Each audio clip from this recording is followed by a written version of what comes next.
A confidential document, long buried within the royal archives, has surfaced suggesting that Queen Elizabeth II may have privately designated Catherine, Princess of Wales, as her true successor. This revelation challenges the traditional line of succession and offers a glimpse into the late Queen's personal vision for the monarchy's future.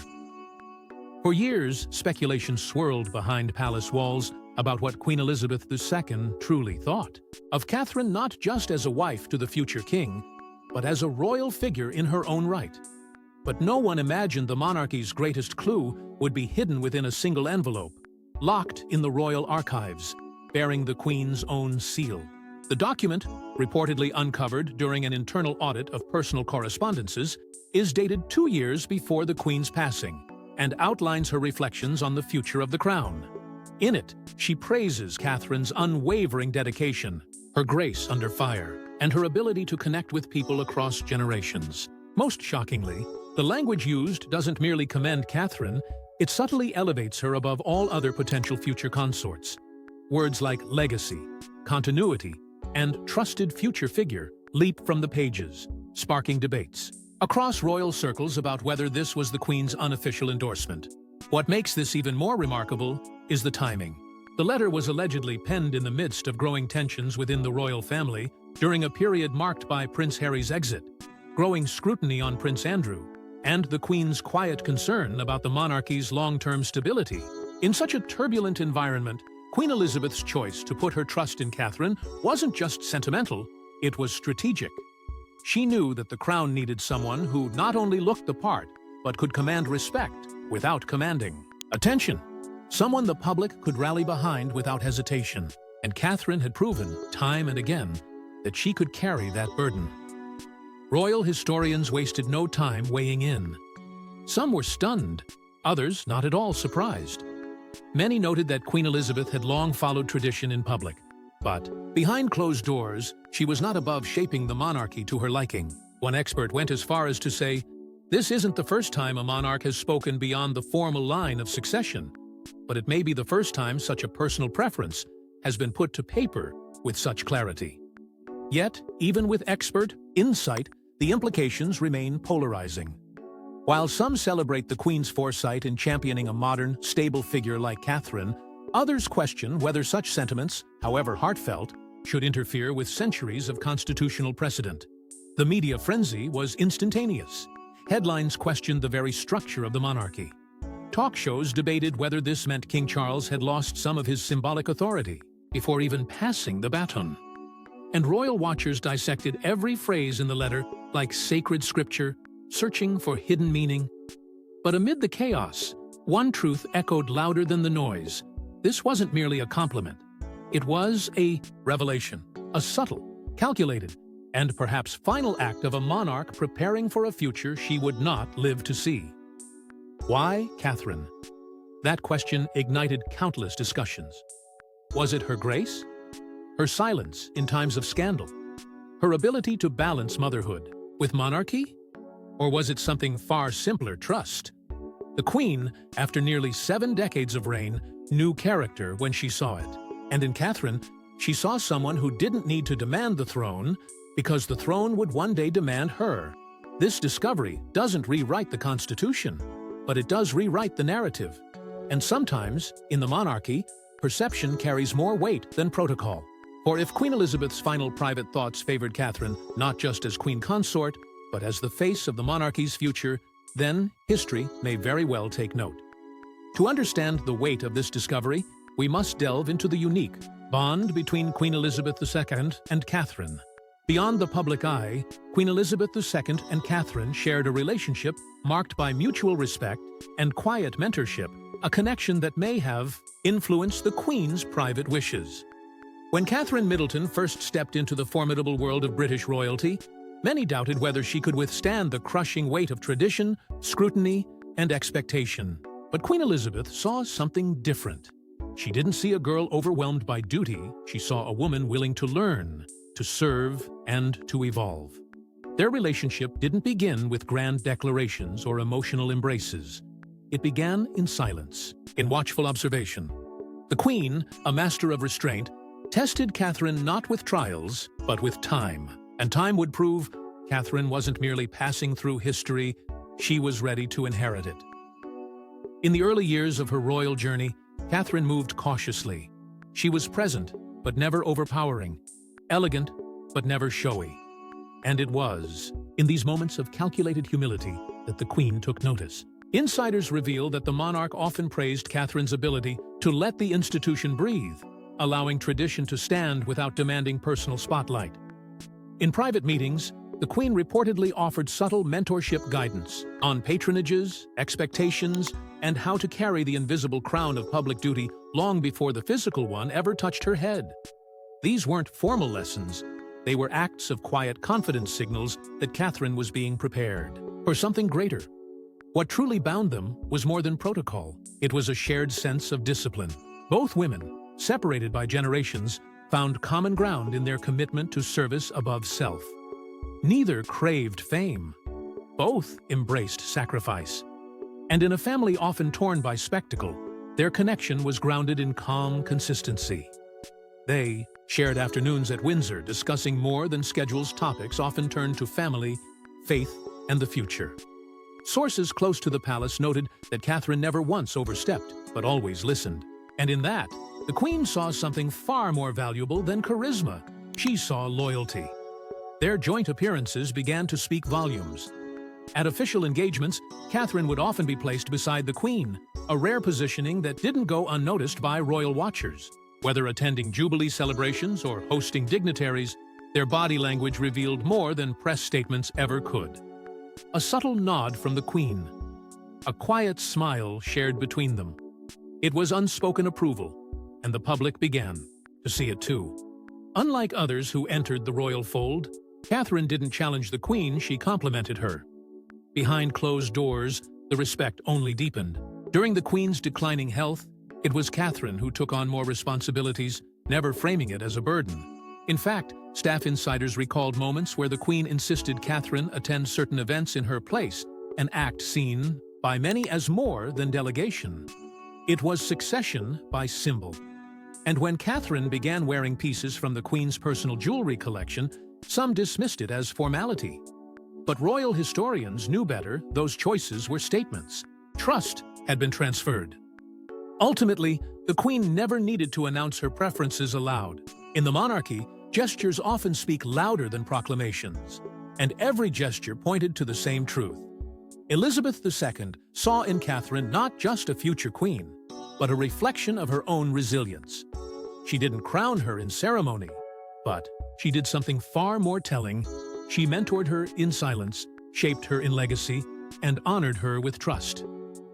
Catherine's journey within the royal family is not just defined by her relationship with the Queen, but also by her own merits and public perception. Catherine's transformation from a middle-class upbringing to becoming the Princess of Wales exemplifies a modern fairy tale marked by grace, resilience, and dedication. Born in Berkshire to a family rooted in ordinary English values, Catherine Elizabeth Middleton never imagined her name would one day echo through the halls of Buckingham Palace. Her childhood was not soaked in privilege, but in discipline and ambition. Her parents, Michael and Carol, instilled in her the quiet strength of self-reliance, the dignity of hard work, and the power of humility. She was not destined for royalty, she earned her way into it. Educated at Marlborough College, and later at the University of St. Andrews, it was there, within the ancient walls of that Scottish institution, that fate began to carve her path toward the throne. She didn't just meet Prince William, she captivated him, but what followed was far from a fairy tale. It was a relentless test of character, of endurance, and of will. The world was watching.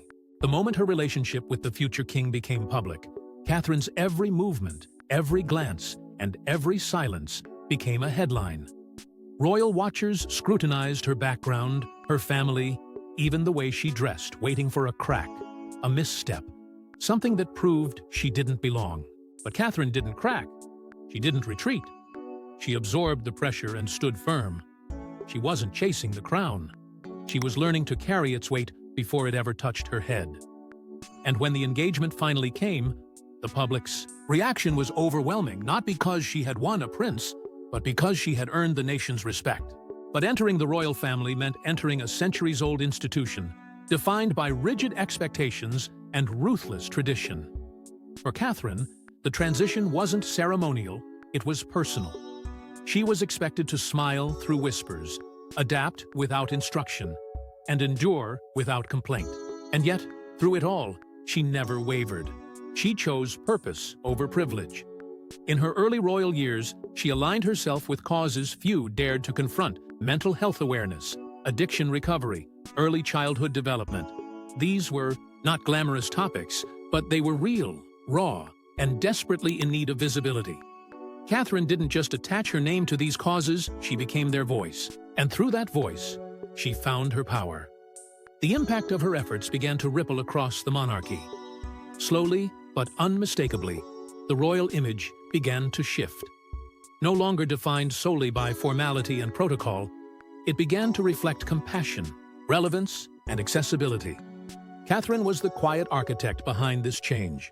Through deliberate choices and sincere engagement, she reshaped how the world viewed the crown, not as a distant relic of the past, but as a living institution anchored in human connection.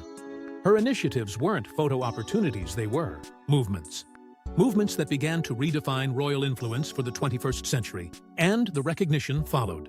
She became one of the most admired women in the world, not just by tabloids or fashion magazines, but by mothers, students, healthcare workers, and citizens across the globe. Her composure during family scandals, her unwavering support for the Queen, and her role as a mother of future kings only deepened her public credibility. She was no longer seen as William's wife.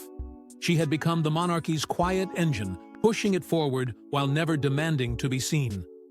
While Catherine's personal journey is remarkable, it's essential to examine how her role fits within the broader context of royal succession. The British monarchy operates on a well-defined line of succession, but personal endorsements from reigning monarchs have historically influenced perceptions and roles within the royal family.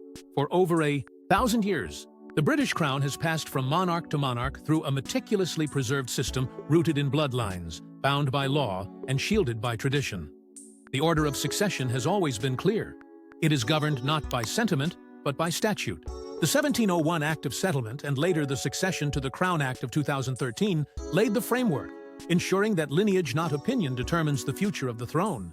But behind those rigid lines of inheritance lies something far more subtle, far more human: preference. And monarchs, regardless of how strictly they followed the law, have never been immune to it.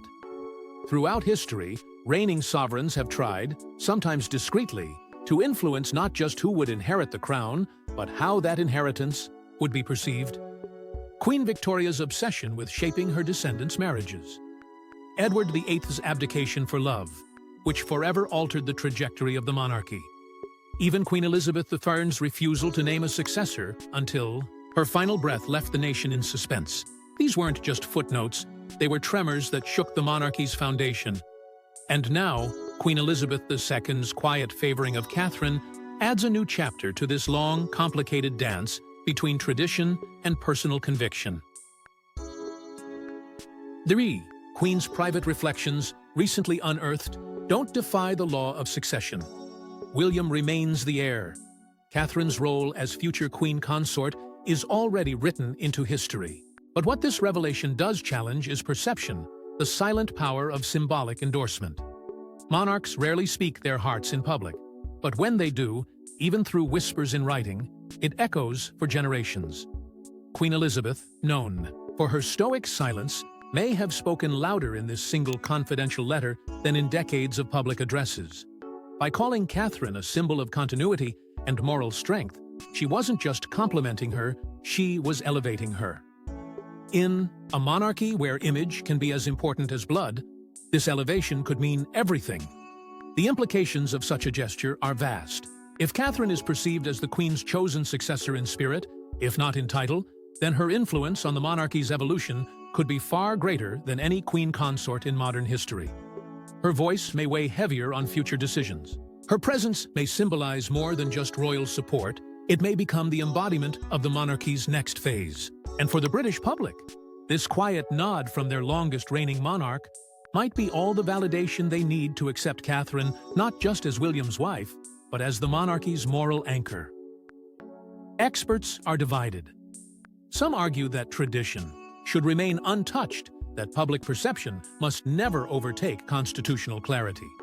But others believe that in an era of shifting values and declining trust in institutions, a queen's personal insight into character might be more valuable than any legal decree. Catherine's growing popularity, her grace under pressure, and her alignment with the queen's values make her the ideal candidate to carry forward a modernized crown, one rooted in legacy, but reaching forward with relevance. This isn't a dilemma faced by Britain alone. Other monarchies, Sweden, the Netherlands, Japan, have also grappled with balancing hereditary succession against evolving cultural demands. In many cases, the personal appeal of a royal figure has helped maintain the institution's relevance, even when laws remain unchanged. The lesson is simple, but profound. Succession may be written in law, but loyalty is earned in hearts. Understanding the intricacies of royal succession sets the stage to explore Catherine's current role and responsibilities. As the Princess of Wales, Catherine embodies a role steeped in history, carrying the weight of expectations while carving her own path. To wear the title Princess of Wales is not merely to inherit a name, it is to inherit a legacy shadowed by grandeur, scrutiny, and heartbreak. The title evokes memories of Princess Diana, whose influence reshaped public perception of the royal family and whose tragic death turned the role into a symbol of both adoration and tragedy. Catherine stepped into this legacy with quiet reverence but firm resolve. She did not seek to replace or replicate her late mother-in-law. Instead, she redefined what the title could mean for a new era. And from the moment the announcement was made, the world knew this was not a ceremonial title. It was a challenge, a test of grace, a spotlight that never dims. But Catherine didn't flinch. She approached her duties with discipline and clarity, understanding that the Princess of Wales must do more than smile at galas. Her calendar filled with visits to hospices, prisons, and mental health centers. She dove headfirst into causes often ignored by the glittering arms of royalty. Where others avoided discomfort, Catherine leaned into it. She gave speeches that weren't rehearsed to perfection, but spoken with purpose. Her projects, like the Early Years Initiative, weren't symbolic gestures. They were blueprints for lasting impact. And as she began to lead these efforts, the public stopped seeing her as just a royal, they saw her as a force. The press, once skeptical, slowly shifted tone. The headlines that once questioned her strength began to praise her poise. Royal correspondents spoke of her growing influence behind palace gates. Courtiers acknowledged her sharp attention to detail and hands-on approach to planning. She wasn't just performing her duties, she was shaping them. She chose substance over spectacle, consistently, redirecting attention away from herself and toward the issues that needed it most. In a family often accused of being out of touch, Catherine became the bridge between the monarchy and the people. And yet, comparisons were inevitable. Diana's ghost lingered in every public appearance, every fashion choice, every glance toward the cameras.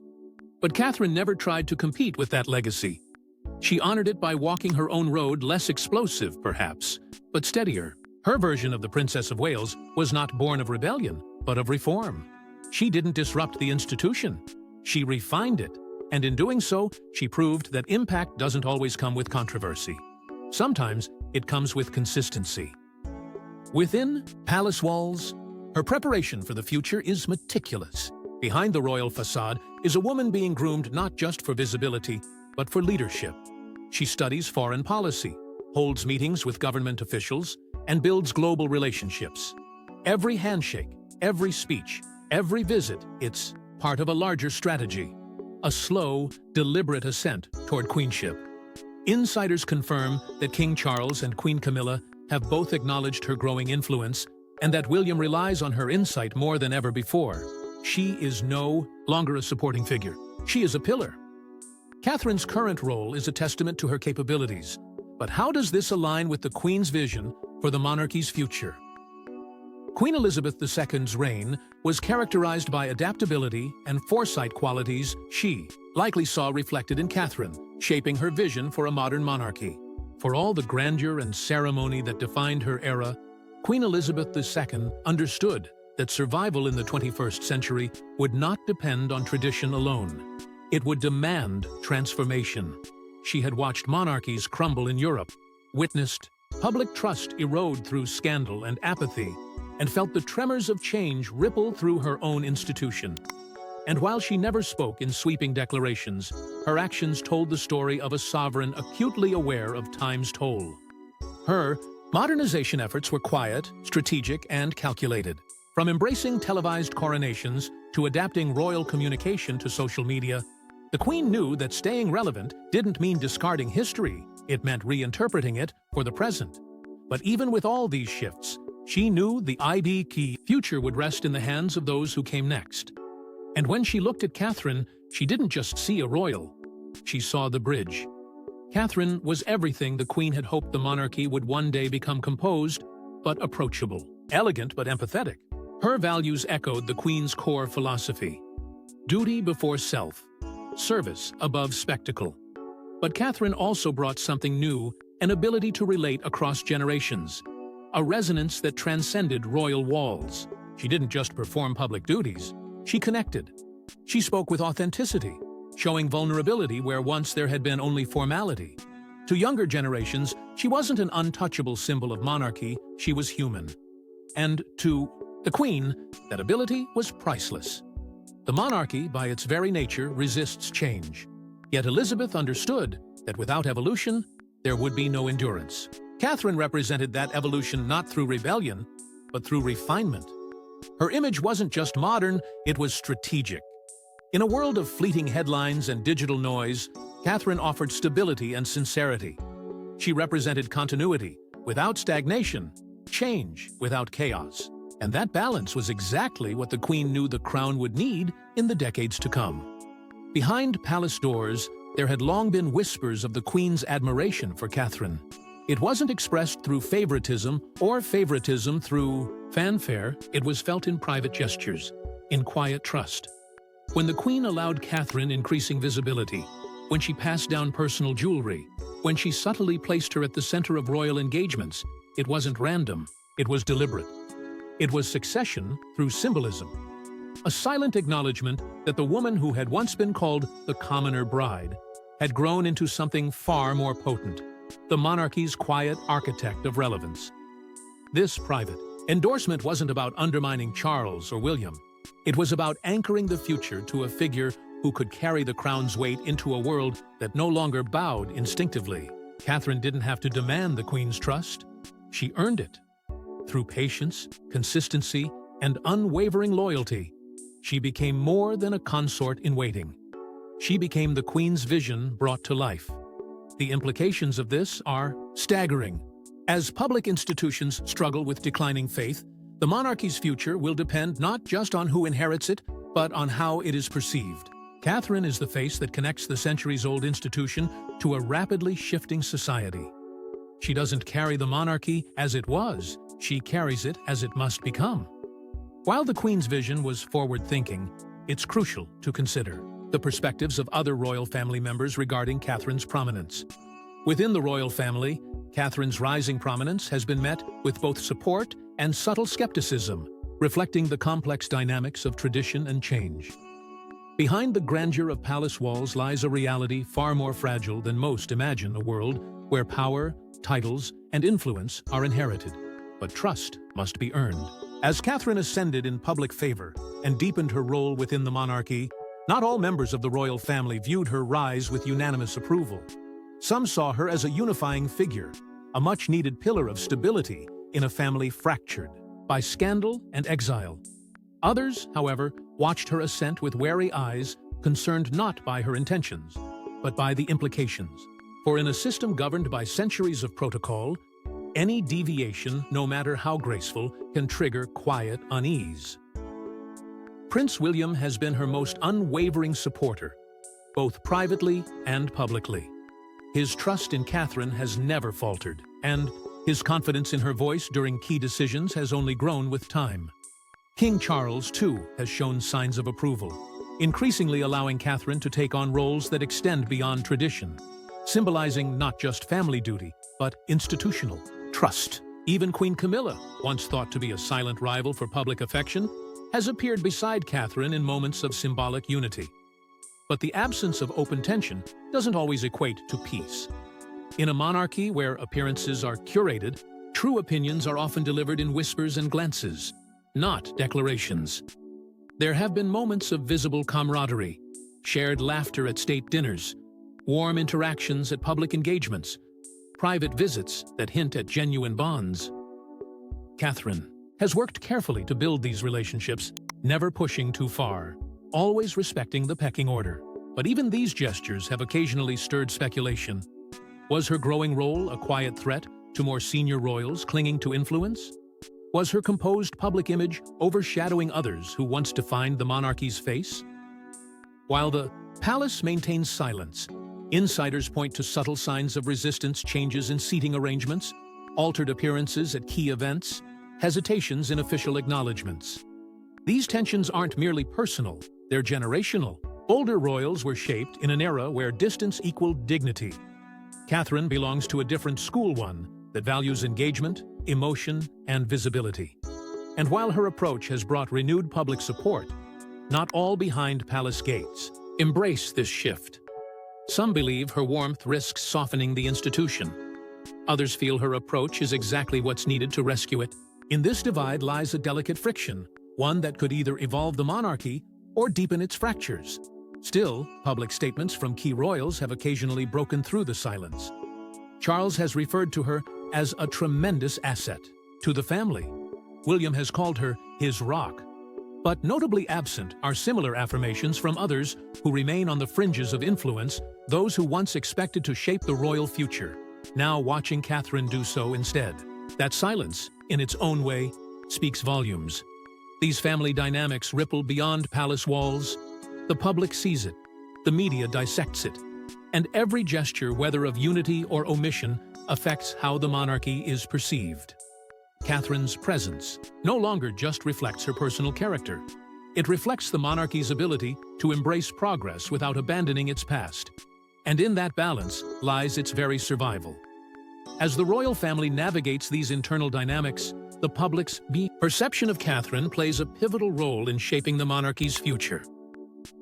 Beyond palace walls, Catherine has emerged as a beloved figure among the public, often viewed as the ideal embodiment of a modern royal. In a world increasingly skeptical of inherited privilege, Catherine has defied expectation not by demanding the public's loyalty, but by quietly earning it. She didn't arrive with grand speeches or sweeping reforms. Instead, she chose silence when others shouted, action when others froze, and humility in a world hungry for spectacle. The people noticed. And as the monarchy's image twisted and turned under pressure, Catherine remained a fixed point.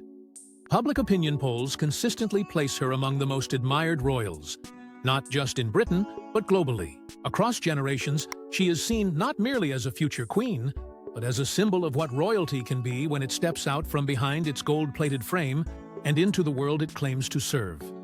The media once circled her like vultures, hungry for scandal or weakness. But over time, they found something far more compelling, a woman impossible to shake. Headlines that once speculated now praise. Coverage that once intruded now observes.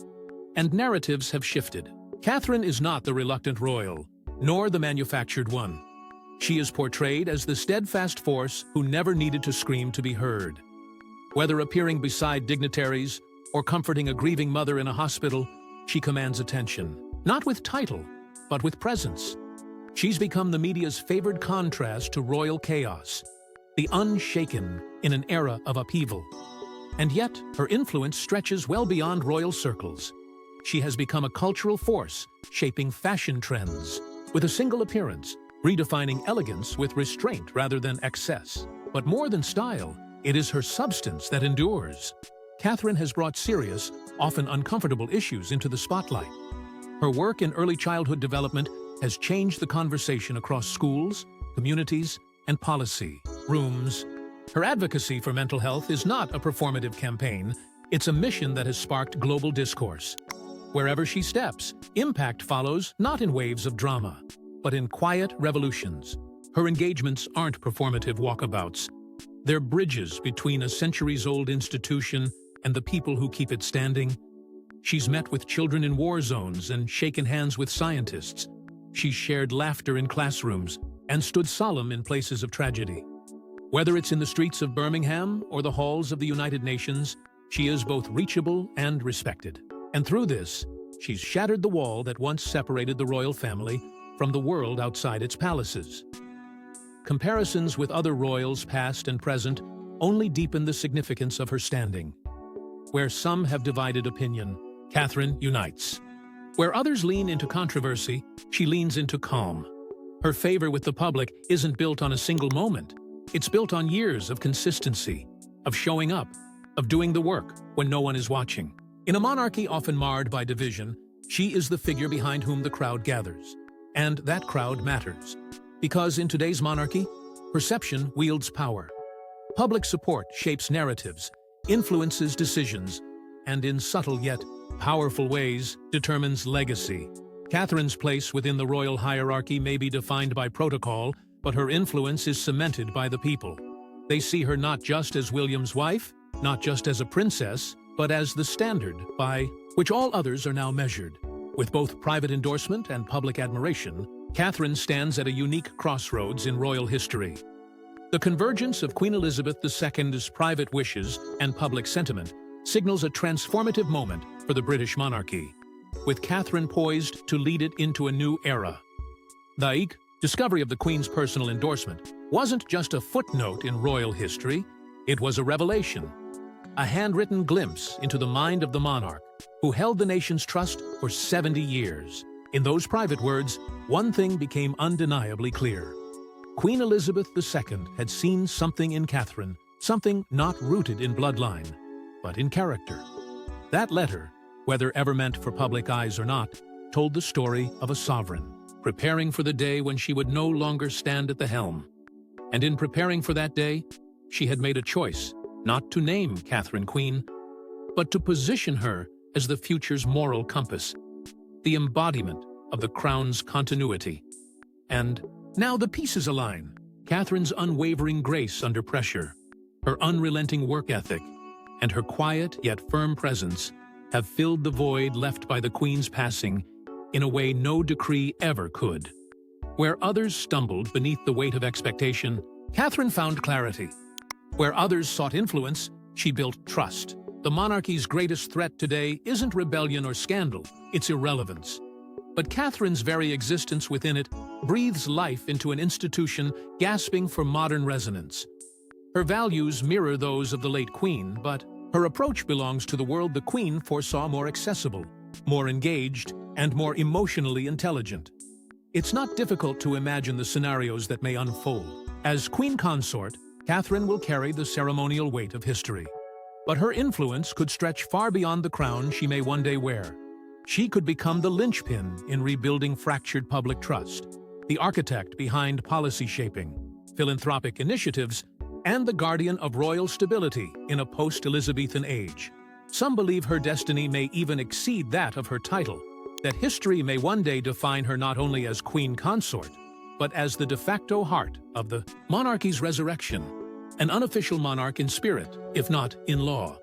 But that future comes with a delicate challenge. Because for all the love she commands, Catherine must balance the impossible honoring centuries of tradition while adapting the monarchy to reflect a world it was never built for. She cannot abandon the rituals, yet she must make them matter. She cannot erase the past, yet she must reshape the future. If she succeeds, she will not only validate the Queen's trust, she will redefine what it means to rule without ruling. Queen Elizabeth's legacy is carved in stone.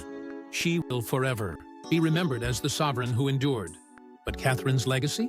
That is still being written, etched in every school she visits, every child she comforts, every cause she champions. She stands not as a royal by birth, but as a queen by evolution. And perhaps that is exactly what the monarchy needs. Now, not a symbol of power, but a symbol of purpose. The crown is no longer protected by mystery. It survives on meaning. And Catherine, armed with both public devotion and the late Queen's whispered blessing, now holds the torch. What she does next will not just shape the monarchy, it will define its very survival. A new era beckons, and with it, a question only time can answer. Will the monarchy rise with Catherine, or fade without her? The choice may not be hers alone, but the weight of it, undeniably, rests in her hands. Drop your thoughts in the comments section. And don't forget to like and subscribe, and we will see you in the next one.